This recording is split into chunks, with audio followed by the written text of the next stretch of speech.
Gökdelenler mimari mühendisliğin simgeleridir. Süper yüksek binalar veya dikey şehirler olarak da bilinen gökdelenler, doğanın sınırlarına meydan okuyarak, insanın cüretkarlığının harika bir örneğini temsil eder. Dünya nüfusu arttıkça, insanlar, bulutların arasında yaşamaya başlama ihtiyacını geliştirmiştir. Ve bu fikirle, daha yüksek binalar inşa etmek için, çözülmesi gereken büyük problemler oluşmuştur. Ancak gökdelenler hakkında, çoğu insan için saklı kalan pek çok detay vardır. Gökyüzünün ortasında yapılar inşa etmeye başladığımızda, sadece hayatlarımız değil, dünyanın geri kalanı da etkilendi. Bu listede, bu etkilerden bazılarına ve gelecekte gökdelenlerin bizim için ne anlama gelebileceğine birlikte göz atalım. İyi seyirler. Bir bina ne kadar yüksek olabilir? Bugüne kadar, dünyanın en yüksek binası, 830 metre yüksekliğinde bir gökdelen olan, Dubai'deki Burj Khalifa'dır. Ancak Suudi Arabistan'da, Cidde Kulesi adında, 1 kilometreden daha uzun başka bir bina inşa edilmektedir. Aynı zamanda yakın gelecekte, Tokyo'da 1700 metre yüksekliğinde bir gökdelen inşa etme planları da vardır. Öyleyse kendimize şu soruyu sorabiliriz, inşa edebileceğimiz gökdelenler için bir yükseklik sınırı var mıdır? Basit bir cevapla, binanın tabanı yapıyı destekleyecek kadar genişse, belirli bir yüksekliğe sahip olabilmektedir. Dünyanın eğriliği nedeniyle, binanın hem tabanı hem de yüksekliğinin bir limiti de vardır. Ancak, henüz bu sınıra ulaşılamamıştır. Burj Khalifa'nın mühendisleri, dünyadaki en yüksek dağdan daha yükseğini inşa edebildiklerini söylemektedirler. Bu da yüksek binalar inşa etme söz konusu olduğunda, mimari mühendisliğin hiçbir sınırlamasının olmadığı anlamına gelir. Kullanılan malzeme türleri, yapının şekli, iklim faktörleri gibi sorunlar çözülürse, elbette inşa edilebilmektedir. Buna örnek olabilecek sözde XC4000, mevcut teknolojiyle inşa edilebilecek, en yüksek gökdelen olarak tanımlanmaktadır. XC4000 ise, 4 kilometre boyunda ve 6 kilometre çapında bir tabana sahip, varsayımsal bir gökdelendir. Dağ şeklindeki yapısı, içinde 1 milyon insanı barındırabilecek kapasiteye sahip bir yapıdır. Fakat bu binanın planları tamamlanmış olmasına rağmen, XC4000 yakın zamanda inşa edilecek gibi görülmemektedir. Bunun nedeni, gökdelenle ilgili sorun teknolojinin yetersiz olmaması değil, inşaat maliyetinin 1,4 trilyon dolar olması ve neredeyse hiçbir ulusun ödemeye razı olmamasından kaynaklanmaktadır. Yüzyıllardır inşa edilmektedirler. Gökdelenler, resmi olarak sürekli oturulabilen, çok yüksek bir bina olarak tanımlanır. Gökdelen terimi ilk olarak, yaklaşık 1,5 yüzyıl önce kullanıldı. Ancak o tarihten önce başka gökdelen olmadığını iddia etmek, atalarımızın yaptığı mimari harikalar konusunda, belli bir bilgi eksikliğine işaret edebilir. Binlerce yıldır, insanlar gökyüzüne ulaşabilen binalar yapmışlardır. Dünyadaki genel kural, bir gökdelenin ölçüleri ne olursa olsun, bir şehrin diğer yapılarının üzerinde öne çıkması gerektiğidir. Üstelik bu terim 19. yüzyılın sonlarında kullanılmaya başlandığında, 10 kattan fazla olan binalar zaten gökdelen olarak kabul ediliyordu. Daha sonra, konsepte başka koşullar da eklendi. Örneğin, bir gökdelenin hacminin yarısından fazlasının yaşanabilir olması gerektiği koşulu gibi. Yani piramitler gibi yapılar, hem sağlam hem de oturulamaz mezarlar oldukları için, bu ünvana sahip değillerdir. Mevcut muhabere ve gözetleme kuleleri de gökdelen olarak sayılmamaktadır. Ancak, M.Ö. 3. yüzyılda, Ptolemeys Hanedanı, Mısır'da İskenderiye Feneri denilen yapıyı inşa etti. Bu bina 135 metre yüksekliğe sahipti. Adından da anlaşılacağı gibi, bölgedeki gemiler için bir rehber görevi gördü. Ancak bunun ötesinde, deniz fenerinin içinde 364 oda ve turistler için birkaç galeri de vardı. Açıkçası, bu sadece uzun bir kule değil, kentsel binaydı. Milattan sonra 516'da Çinliler, 137 metre yüksekliğinde bir tapınak olan Yongnin Pagoda'yı inşa ettiler. Bu bina bugün artık mevcut olmasa da, bazı eski açıklamalar, onu daha çok bin odalı saray gibi göstermektedir. Gökdelen terimi yakın zamanda kullanılmaya başlansa bile, gökyüzünü bir bina ile kazımak, yüzyıllar öncesinde var olan bir gerçektir. Gökdelenlerin bir antagonisti vardır. Meksiko City, şehir merkezindeki yeni binaların yüksekliğini en fazla 8 kat ile sınırladığı için, arkitektur mimarlık firması, doğrudan şehir meydanının altında planlar tasarladı. Meksikalı mimarlık stüdyosu tarafından tasarlanan yapı, 10.000'den fazla insanın yaşaması için, yerin 300 metre altında 65 katlı büyük bir kule olacaktı. Bu bina türü, dünyanın derinliklerine uzanan bir yapı olduğu için, geleneksel gökdelenlerin tam tersi şeklinde, ters çevrilmiş bir piramide andıracak şekilde planlanmıştır. Böylece, büyük binaların sadece dünya yüzeyine inşa edilmediğini, toprak altına da inşa edilebilir olduğu anlaşılmıştır. Süper yüksek binalar, hava durumunu etkilemektedir. Kentli popülasyonların doğal dengeyi değiştirdiği, orada yaşayan fauna ve florayı silerek, modern yapay yapılara yer açtığı bilinmektedir. Biz insanlar ise yaşadığımız çevreye uyum sağlayamayıp, çevreyi kendimize uyarlarız. Ancak büyük şehirlerin ortaya çıkması, sadece bölgenin yaşam biçimlerini etkilemekte kalmıyor, aynı zamanda büyük binaların bölge ikliminde, büyük iz bıraktığı da bilinmektedir. Birbirine yakın gökdelenler, bölgedeki rüzgar akımlarının modellerini değiştirerek, zemin seviyesinde sert esen rüzgar tünelleri oluşturur. Bu sırada, bina bir duvar görevi gördüğü için, kimyasal kirleticilerle yüklü rüzgarın bir başka kısmı atmosfere yükselir. Bu kirleticiler daha sonra, diğer bölgelere giderek binanın etrafındaki alanlara yerleşir. Gökdelenler nedeniyle kirleticilerin birikmesi, bir şehrin sakinleri için oldukça zararlı olabilmektedir.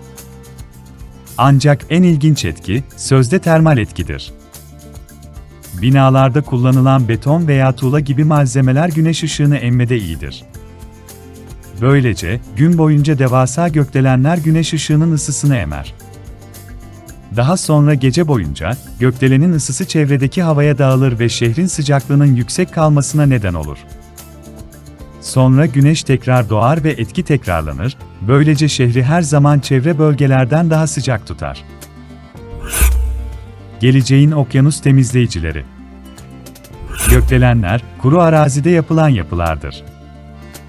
Ancak bir binanın yapılacağı tek yer zemin değildir. Gökdelenleri okyanusa inşa etme fikirleri de vardır. Okyanusa yapılması istenen birçok mimari proje zaman içinde sunulmuştur. Buna en güzel örnek ise, Mimar Vincent Gallibot tarafından oluşturulan Eikoryalar projesidir. Eikoryalar, okyanuslarda biriken çöp sorununu çözmek için geliştirilmiş, fakat yapılması 2065 yılına tarihlendirilmiştir.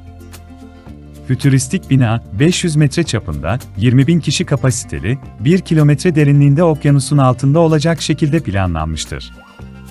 Şiddetli rüzgar koşullarında bile onu sabit tutacak, dev dokunaçlara sahip olacaktı. Hidroponik bahçeler binayı kaplarken, gıda ve diğer kaynaklar doğrudan yapıdan elde edilerek, Eikorya'yı kendi kendine yeterli hale getirir şekilde planlanmıştır. Bu gökdelen, okyanusta biriken çöplerden elde edilen malzemelerden, 3 boyutlu yazıcılarla yapılması hedeflenmiştir. Bugüne kadar, okyanusa gökdelen inşa edilmemiş olsa da, yakın gelecekte deniz seviyesinin önemli ölçüde yükselmesi beklenmektedir. Gökdelenler depremlere neden olabilmektedir. Sarsıntıların, yalnızca tektonik kaymalar gibi jeolojik olaylardan kaynaklanmadığı, kanıtlanmış bir gerçektir. Ayrıca, madencilik veya nükleer patlamalar gibi büyük ölçekli, insan eylemlerinden de kaynaklanabilmektedir. Ama o kadar yaygın olmayan şey, iki gökdelenin neden olduğu bir depremdir. Taipei 101, Tayvan'da bulunan, 508 metre yüksekliğindeki bir gökdelendir.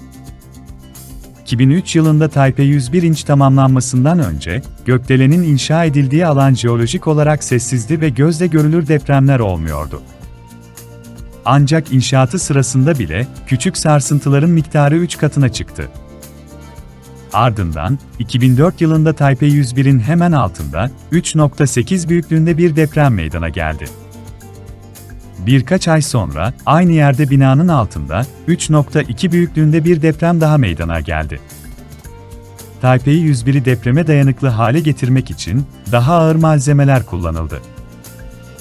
Bu nedenle, binanın 700 bin tonluk kütlesi, yer kabuğu üzerinde muazzam bir baskı oluşturmaktadır. Gökdelen tamamlandıktan sonra, bu baskı bölgeye yayılarak depremi tetikledi. Bu olaylardan sonra uzmanlar daha yüksek binalar tasarlarken, bunun dikkate alınması gereken ciddi bir husus olduğuna inanmaktadırlar.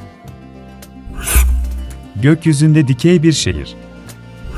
Önceki noktalardan sonra, gökdelenlerin yer seviyesiyle sınırlı olmadığı bilinmektedir. İronik olarak ortaya atılan bir fikir, gökdelenlerin doğrudan gökyüzüne, bulutların üzerine inşa edilebilir olmasıdır.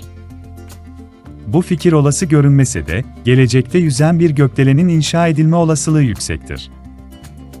Uzay taşımacılığı projelerinde de çalışan Bulut Mimarlık Ofisi, yörüngedeki bir asteroitten asılı yüzen bir bina oluşturmak için bir plan formüle etti. Aslında, NASA'nın 2020'lerde bir yeniden yönlendirme planları da vardı.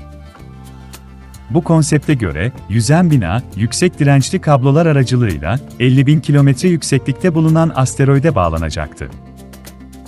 Analemma kulesi olarak adlandırılan gökdelen, yapıya kademeli olarak eklenebilecek modüllerden oluşacaktı. Kule tepedeki güneş panellerinden güç alırken, suyu doğrudan bulutlardan alacaktı.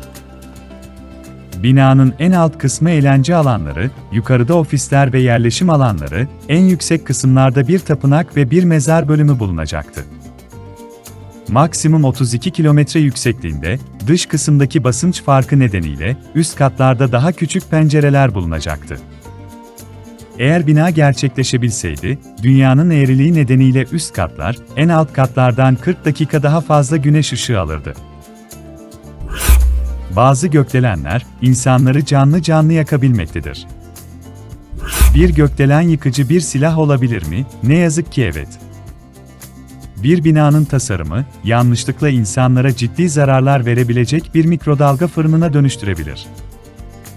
Londra'nın merkezindeki walkie-talkie gökdeleninin bir tarafında, kavisli içbükey bir yüzey vardır. Bu yüzeye güneş ışığı yansıdığında, pencerelerin ışığı dar bir alanda yoğunlaştırmasına neden olmuştur. Basitleştirmek gerekirse, bir şeyi yakmak için güneş ışığını bir büyüteçle yoğunlaştırmak gibi. Nitekim 2013'te bir araba, walkie-talkie'nin yanına park edildiğinde, bazı parçaları tamamen erimiştir. Yine bir gazeteci, binanın altında yumurta pişirmeyi başarmıştır.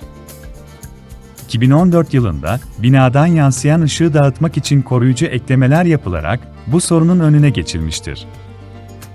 Walkie-talkie'yi yapan mimarlar tarafından inşa edilen bir diğer yapı olan, Dara Oteli'nde de aynı durum söz konusu olmuştur. Güneş ışığını yoğunlaştıran pencereler yine bu otelde de kullanılmıştır.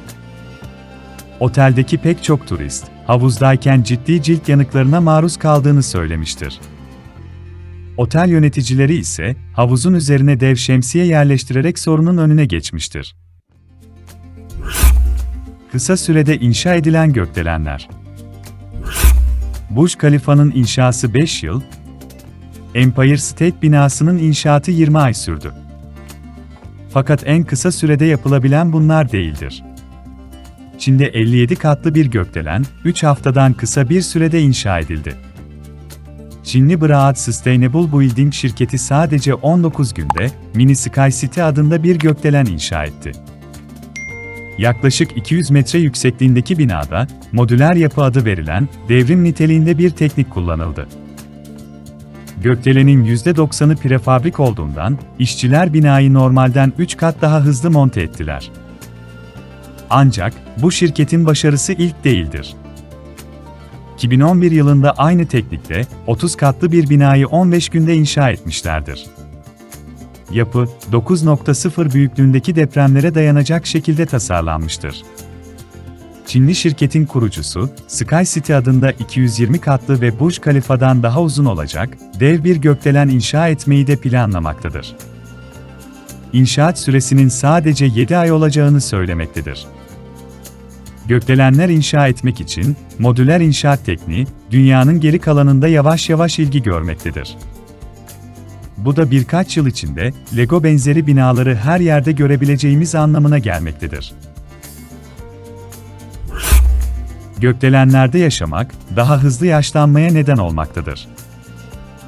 Bir gökdelende yaşayan bir kişi, herhangi bir etkiden muzdarip midir? Bunun cevabı nitekim evettir. İnsan bir binanın tepesinde yaşayarak daha hızlı yaşlanmaktadır. Bu olaya neden olan şey ise, yerçekiminin zaman genişlemesi adı verilen, olağanüstü bir fiziksel durumdan kaynaklanmasıdır. Bu olay nedeniyle, Dünya gibi büyük kütleli bir cisimden uzaklaştığımızda, zaman bizim için daha hızlı geçer. 20. yüzyılın ikinci yarısında, Uluslararası Atom Saati adlı bir proje başlatıldı. Atom saatleri, küresel zamanı doğru bir şekilde ölçmek için, dünyanın farklı bölgelerine, farklı yüksekliklere yerleştirilmiştir. 1970 yıllarında yapılan araştırmada ise, deniz seviyesinden 30 metre yükseklikte zamanın, saniyenin trilyonda birine eşit olan bir pikosaniye daha hızlı geçtiği sonucuna varıldı. Örneğin, bir insanın ortalama yaşam süresinin 70 yıl olduğunu varsayalım. 30 metre yükseklikte yaşayan bir kişi, her saniye normalden daha hızlı yaşlanmış olacaktır. 1976'da Cambridge'deki Sao Enstitüsü, 9,656 kilometre yüksekliğe saat taşıyan bir roket fırlattı. Saat dünyaya döndüğünde ve analiz edildiğinde, o yükseklikte zamanın her 70 yılda, bir saniyenin daha hızlı hareket ettiği gözlemlendi. Daha basit kelimelerle anlatmak gerekirse, tüm hayatını bir gökdelende yaşayan bir insan, yer seviyesindeki bir insandan birkaç saniye daha hızlı yaşlanır. Fakat her iki kişi arasındaki bu yaş farkı, fark edilmeyecek kadar azdır.